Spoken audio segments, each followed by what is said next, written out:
Assalamualaikum warahmatullahi wabarakatuh. Perkenalkan, saya Fatima Alia dengan NIM 2210202010 dari kelas PAI A angkatan 2022. Nah, di sini saya akan menjelaskan jawaban dari soal UTS yang diberikan oleh dosen pengampu mata kuliah Al-Quran Hadis, yaitu Ibu Husna Lutfia MPD. Nah, selanjutnya selamat menonton. Nah, yang pertama yaitu surat Al-Fatihah. Nah, surat ini dinamai Al-Fatihah karena ia merupakan surat yang pertama yang ditulis di dalam Al-Quran. Nah, selain itu, karena surat ini selalu mengawali setiap sholat. Nah, surat Al-Fatihah itu yaitu suatu surat yang sangat mulia dan memiliki banyak kemuliaan. Nah, nama Al-Fatihah ini sebetulnya kependekan dari Fatihatul Kitab dan Fatihatul Quran. Nah, nama ini yaitu sudah disepakati oleh setiap mazhab. Nah, dinamai Al-Fatihah itu karena ia menjadi pembuka di dalam Al-Quran. Nah, surat Al-Fatihah ini terdiri dari 7 ayat, yaitu mengandung arti pujian, pemuliaan, dan pengagungan bagi Allah Subhanahu wa Ta'ala. Nah, melalui penyebutan Asmaul Husna atau nama-nama yang baik bagi Allah Subhanahu wa Ta'ala, yaitu menuntut adanya sifat-sifat yang agung bagi Allah Subhanahu wa Ta'ala. Nah, kemudian yang kedua yaitu surat Al-Falaq. Nah, jadi surat Al-Falaq adalah surat yang ke-113 di dalam Al-Quran, dan surat Al-Falaq ini termasuk dalam kategori surat Makkiyah, yaitu yang diturunkan di kota Mekah sebelum Nabi Muhammad SAW hijrah ke kota Madinah. Nah, surat Al-Falaq ini terdiri dari 5 ayat, yaitu memiliki isi kandungan secara keseluruhannya, yaitu mengajarkan kita untuk meminta perlindungan kepada Allah Subhanahu wa Ta'ala dari segala bentuk kejahatan, baik kejahatan yang berasal dari makhluk ciptaannya maupun dari kejahatan yang timbul karena sifat-sifat yang buruk dari manusia seperti sihir dan dengki. Nah, kemudian yang ketiga yaitu surah Al-Kafirun. Nah, dalam surah Al-Kafirun yaitu mencerminkan upaya kaum Quraisy untuk mempengaruhi Nabi Muhammad secara material dengan menawarkan kekayaan dan kebebasan dalam pemilihan pasangan hidup. Nah, dengan syarat Nabi tidak mengkritik atau merendahkan Tuhan-Tuhan mereka selama setahun. Nah, Nabi Muhammad menolak tawaran tersebut dengan menyatakan bahwa ia akan menunggu petunjuk dari Allah.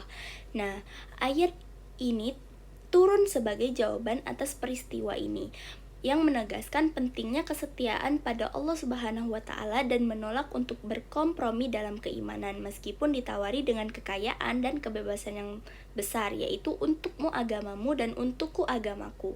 Nah, kemudian selanjutnya yaitu surat Al-Ikhlas atau disebut juga dengan At-Tauhid, yaitu surat yang ke-112 di dalam Al-Quran. Nah, surat Al-Ikhlas ini terdiri dari 4 ayat yang diturunkan di Mekah. Nah, surat ini membahas tentang keesaan Allah dan keunikan Allah Subhanahu wa Ta'ala.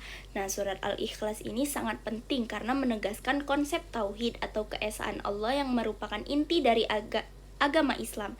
Nah, surat ini juga disebut sebagai sepertiga Al-Quran karena kandungannya yang sangat padat dan komprehensif tentang keesaan Allah. Nah, kemudian selanjutnya yaitu surat An-Nasr atau disebut juga surat kemenangan, yaitu surat yang ke-110 di dalam Al-Quran. Nah, surat An-Nasr ini terdiri dari 3 ayat dan diturunkan di Madinah. Nah, surat An-Nasr ini sangat penting karena menjelaskan tentang pertolongan dan kemenangan yang diberikan Allah Subhanahu wa Ta'ala kepada umat Islam. Nah, surat An-Nasr ini juga mengajarkan kepada kita untuk senantiasa bersyukur, bertasbih, dan memohon ampunan kepada Allah Subhanahu wa Ta'ala. Nah, kemudian surat Al-Mujadilah. Nah, surat ini dinamai Al-Mujadilah yang artinya yaitu wanita yang mengajukan gugatan. Nah, karena pada awal surat ini disebutkan bantahan seorang wanita dan dinamai juga Al-Mujadalah yang berarti bantahan. Nah, surat Al-Mujadilah ayat 11 ini memberikan gambaran tentang perintah bagi setiap manusia untuk menjaga adab sopan santun dalam suatu majelis pertemuan dan adab sopan santun terhadap Rasulullah SAW. Kemudian surat Al-Mujadalah juga merupakan salah satu surat yang di dalam Al-Quran dengan jumlah 22 ayat. Nah, surat Al-Mujadalah ini turun di Madinah dan menjadi golongan surat Madaniyah. Nah, surat ini diturunkan sesudah surat Al-Munafikun. Nah, surat Ar-Rahman ayat 33. Nah, surat Ar-Rahman ayat 33 ini merupakan surat yang ke-55 di dalam Al-Quran. Nah, isi utama surat ini adalah untuk menggambarkan kasih sayang Allah Subhanahu wa Ta'ala yang melimpah ruah. Nah, ya, dan memberikan berbagai nikmat baik di dunia maupun di akhirat kepada hamba-hambanya.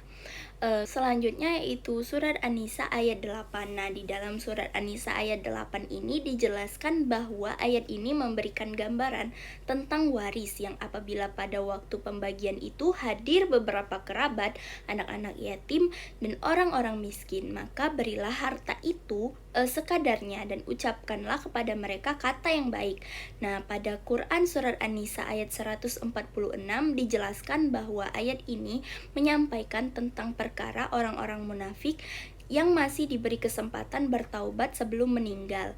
Nah, pertaubatan itu akan diterima asalkan benar-benar menyesali perbuatan dosa yang sudah ia lakukan. Nah, selanjutnya itu surat Al-Baqarah. Nah, surat Al-Baqarah ayat 153 mengajarkan pentingnya sabar dan sholat dalam kehidupan seorang muslim. Nah, Allah memerintahkan orang-orang beriman untuk memohon pertolongannya dengan sabar dan sholat. Kemudian selanjutnya itu surat Ali Imran. Nah, surat Ali Imran ini yaitu surat Madaniyah yang menceritakan keluarga Imran, orang tua Maryam, ibu Nabi Isa alaihi salam. Nah, ayat ke-134 Ali Imran ini menunjukkan karakter orang bertakwa, yaitu gemar berinfak, menahan amarah, memaafkan, dan suka berbuat baik. Nah, kemudian selanjutnya yaitu surat Al-Anfal ayat 27. Nah, Allah Subhanahu wa Ta'ala menegaskan dua prinsip penting yang harus dipahami dan diamalkan dalam kehidupan sehari-hari oleh orang-orang beriman. Yang pertama yaitu larangan berkhianat, dan yang kedua yaitu Allah memerintahkan untuk menunaikan amanah dengan penuh tanggung jawab dan integritas. Kemudian selanjutnya surat Al-Ahqaf ayat 13 yaitu menjelaskan tentang pentingnya istiqomah dalam keyakinan seorang muslim. Nah, istiqomah adalah sikap teguh dalam pendirian dan konsistensi dalam beriman. Nah, kemudian selanjutnya itu surat Al-Furqan ayat 63 yaitu surat Al-Furqan ayat 63 ini membicarakan tentang orang-orang yang tawadu, yaitu memiliki keyakinan bahwa semua kelebihan yang ada pada dirinya itu semata-mata merupakan karunia oleh Allah Subhanahu wa Ta'ala. Nah, dengan keyakinan itu ia merasa bahwa tidak sepantasnya kalau kelebihan yang dimiliki itu dibangga-banggakan. Nah, oleh karena itu sikap sombong harus dihindari oleh setiap muslim karena yang berhak sombong adalah Allah Subhanahu wa Ta'ala saja. Kemudian selanjutnya itu surat Al-Isra ayat 27. Nah, yang membicarakan tentang hidup kaum jahiliyah yang salah. Nah, yaitu mubazir. Nah, mubazir yaitu suatu sikap yang berlebihan dan pemborosan yang pada akhirnya menjadikan suatu itu sia-sia atau tidak berguna. Nah, sikap mubazir ini juga dilarang oleh Islam dengan dasarnya yang ada tertulis di dalam Al-Qur'an. Kemudian selanjutnya yaitu surat An-Nahl ayat 114. Nah, surat An-Nahl ayat 114 ini menceritakan tentang Allah memerintahkan kepada hamba-hambanya untuk memakan makanan yang halal lagi baik, yaitu halalan thayyibah. Nah, makanan yang halal dan baik merupakan rezeki dan nikmat dari Allah Subhanahu wa Ta'ala yang harus kita syukuri. Kemudian selanjutnya yaitu surat Al-Maidah ayat 90 dan 91. Nah, surat Al-Maidah ayat 90 dan 91 ini menceritakan tentang Allah yang melarang keras umatnya untuk meminum khamar dan judi karena di dalamnya mengandung banyak mudarat bagi manusia. Nah, tujuan setan itu menggoda manusia dengan meminum khamar, berjudi, atau hal lainnya adalah untuk merangsang timbulnya permusuhan, persengketaan, dan untuk menghalangi manusia itu dari mengingat Allah Subhanahu wa Ta'ala serta dapat melalaikan sholat. Nah, ayat ini juga merupakan ayat terakhir yang menghukumi khamar sebagai minuman yang haram untuk diminum. Baiklah, sekian penjelasan dari saya. Saya pamit undur diri. Wassalamualaikum warahmatullahi wabarakatuh.